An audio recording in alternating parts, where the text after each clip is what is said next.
Hola, mi nombre es Luisa y hoy les voy a contar un poco sobre un asombroso caso de la sociabilidad, representado por las arañas del género Anelocimos.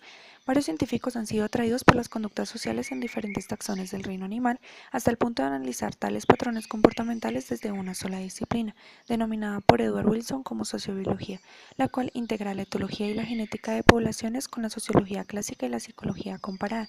A partir del despliegue de esta área integral, en las últimas décadas se han desarrollado numerosos estudios enfocados en el comportamiento social de invertebrados, cuyos niveles de cooperación e interdependencia resultan bastante interesantes de comprender. Por conocimiento popular sabemos que existe una estructura social en los grupos de hormigas y de abejas que han llegado incluso a inspirar algunas historias en el cine. Sin embargo, estos pequeños animales no son los únicos que han desarrollado tan complejas estructuras de sociedad. Hay algunas arañas que han modificado sus patrones de territorialidad y canibalismo, consiguiendo cambiar su conducta agresiva para constituir grupos con diferentes grados de tolerancia. Cualquier persona ha visto una araña al menos una vez en su vida, solitaria en algún rincón abandonado, pero colonias de arañas no cualquiera ha tenido el placer de contemplar. Vamos a ver que estos bichos insignificantes para muchos son un conjunto maravilloso de expresiones evolutivas atrapadas en minúsculos cuerpos. Como explicaré más adelante, esta tolerancia reduce el gasto energético en tareas como el cuidado de las crías, el mantenimiento del nido y la captura de presas, lo cual implica que puedan especializarse en alguna de ellas y potenciar así la eficacia biológica. De cara a los múltiples interrogantes que surgen al reconocer el desarrollo de la tolerancia en este grupo de arácnidos, se han planteado diferentes rutas evolutivas hacia la sociabilidad en arañas, reconociendo que estos organismos pertenecen a varias familias, que aunque no están asociadas filogenéticamente, sí comparten su potencial capacidad tejedora y su preferencia por los ambientes tropicales, ya explicaré por qué. Se reporta la existencia de unas 35.000 especies de arañas a nivel global, pero ¿dónde encontramos a las arañas con algún grado de sociabilidad? Son cerca de 25 especies del trópico que se distribuyen en no más de 9 familias.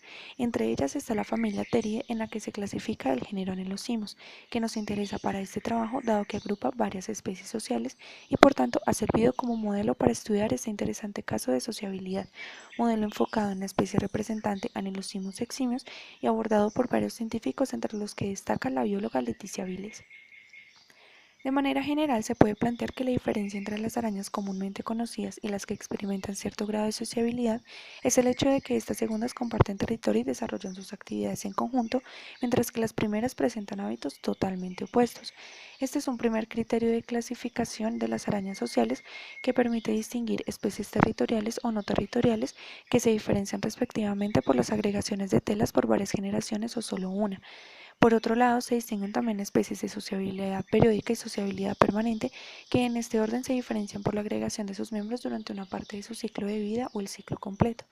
Al sumar estas especificaciones en la sociabilidad, podemos reconocer cuatro categorías: territoriales de sociabilidad periódica, territoriales de sociabilidad permanente, no territoriales de sociabilidad periódica y no territoriales de sociabilidad permanente.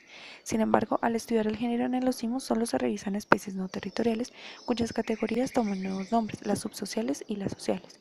Tenemos entonces especies en las que las crías se mantienen unidas durante una etapa de su ciclo, independientes de la presencia de la generación parental, y especies en las que todos los miembros del grupo de todas las generaciones se mantienen unidos en una tela común a lo largo de su ciclo de vida completo.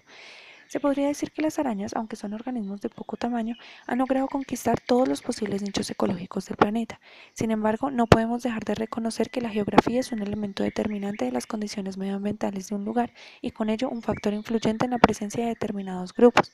Hasta en los trópicos, donde no es tan marcada la estacionalidad del ambiente, estos pequeños cambios han marcado la presencia de muchos organismos de ciclos de vida cortos e invertebrados terrestres con ciclos anuales que marcan picos de abundancia o actividad.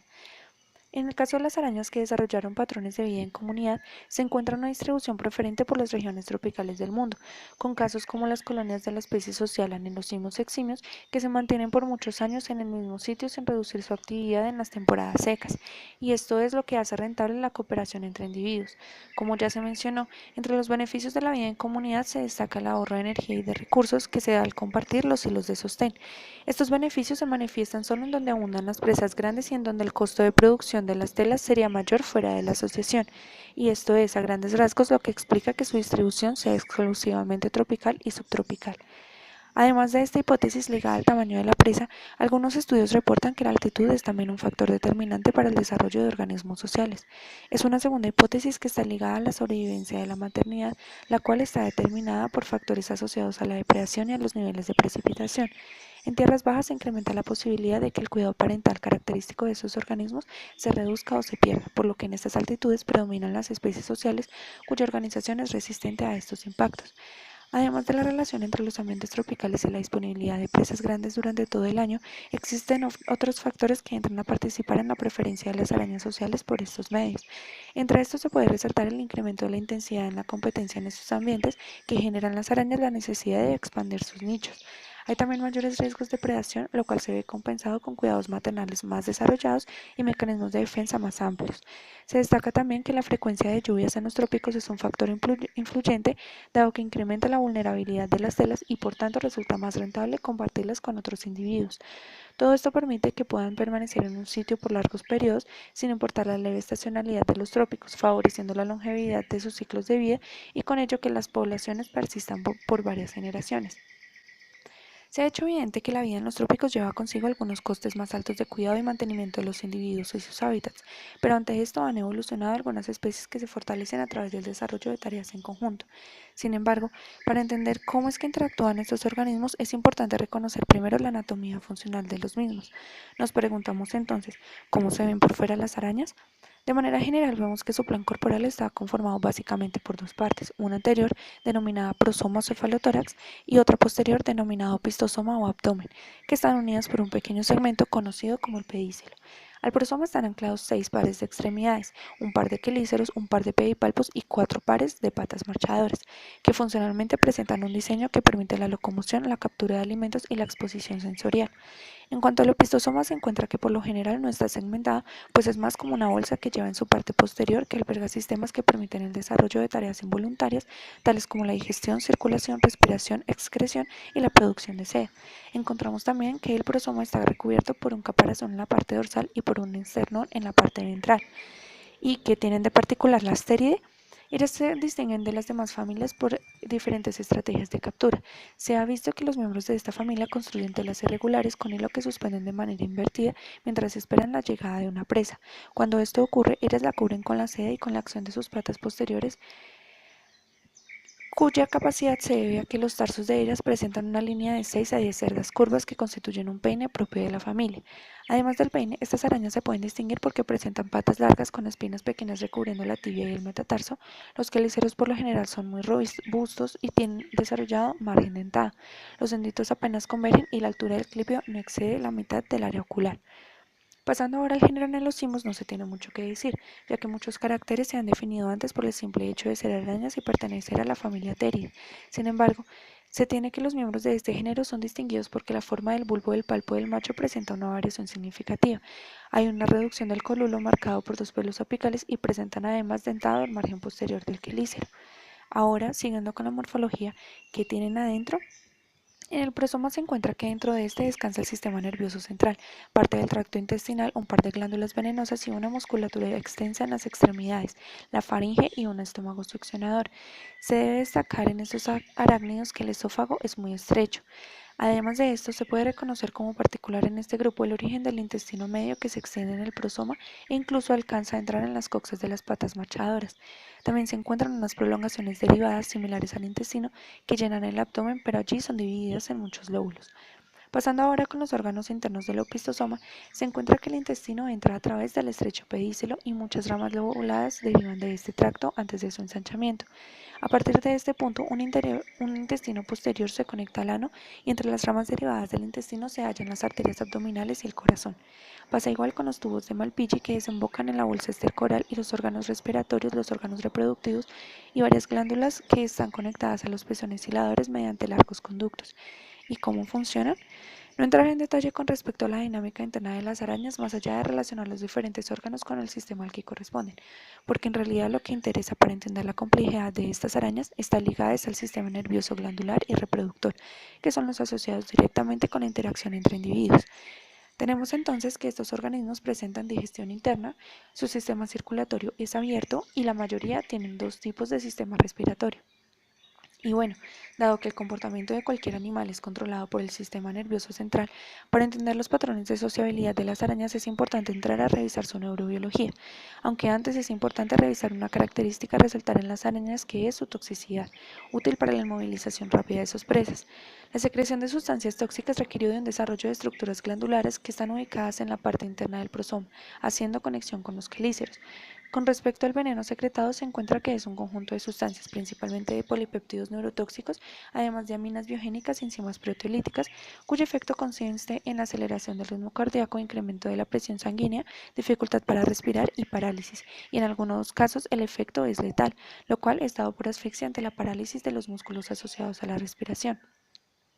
Retornando con el sistema nervioso, vemos que es un aspecto regulado por órganos sensoriales de diferente tipología, que capturan información del medio y la transmiten al individuo. Estos órganos se pueden clasificar entre los mecanorreceptores, quimiorreceptores y receptores visuales y serán revisados en ese orden para comprender más fácilmente en lo que consiste. Los órganos mecanorreceptores funcionan como sensores que responden a estímulos externos tales como el tacto, las vibraciones de la tela y las corrientes de aire. Se pueden distinguir los pelos táctiles, unas aberturas en el exoesqueleto y unos órganos internos que les permiten identificar la posición de sus articulaciones. Se ha detectado que muchas sustancias altamente volátiles pueden provocar reacciones comportales en las arañas, con solo ponerlas cerca de ellas.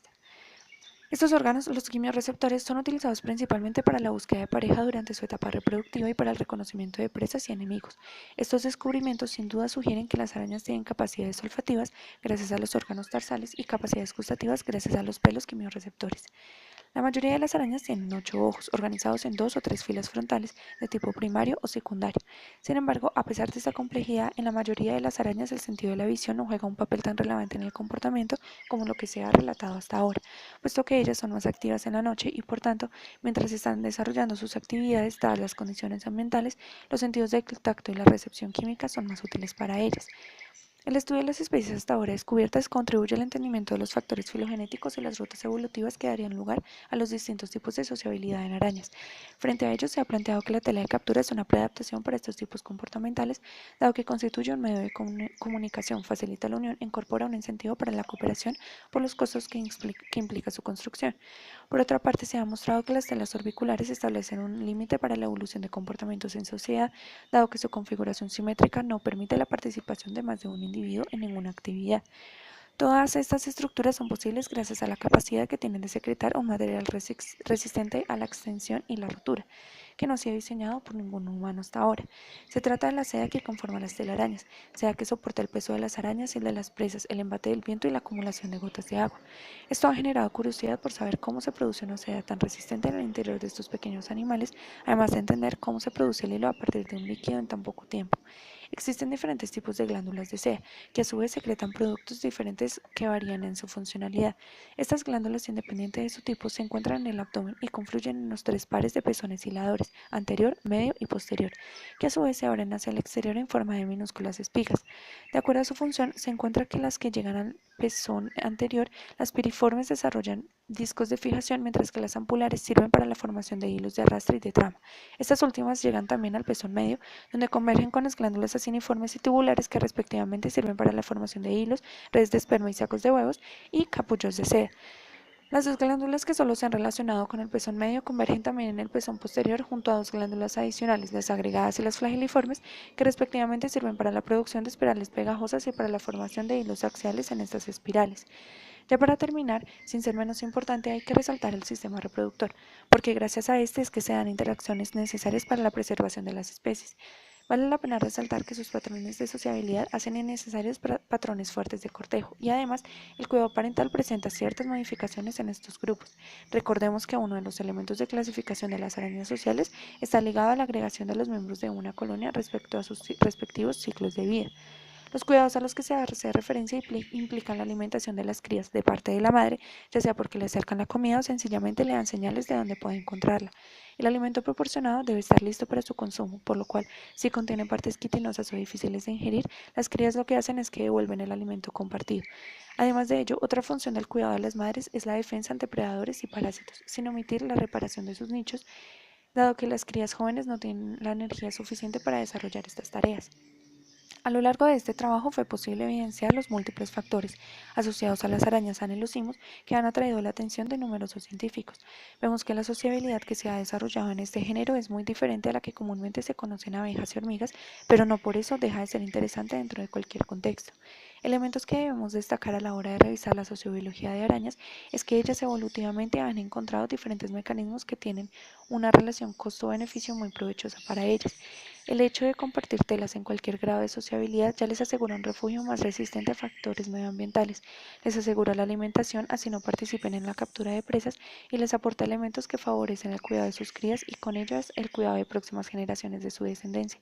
Y frente a ello, ellas encuentran que pueden ocuparse de una sola tarea y dedicarse a ella por completo sin poner en riesgo la estabilidad de sí mismas ni de sus colonias. Ver cómo las arañas, animales tan pequeños, consiguen desplegar una serie de patrones comportamentales que las benefician en gran medida y que les permite colonizar nuevos ambientes y superar los límites que estos les imponen, no es más que un claro ejemplo de la maravillosa perfección de la naturaleza. Como cualquier otro ser vivo, estos arácnidos han buscado expandirse por el mundo y potencializar sus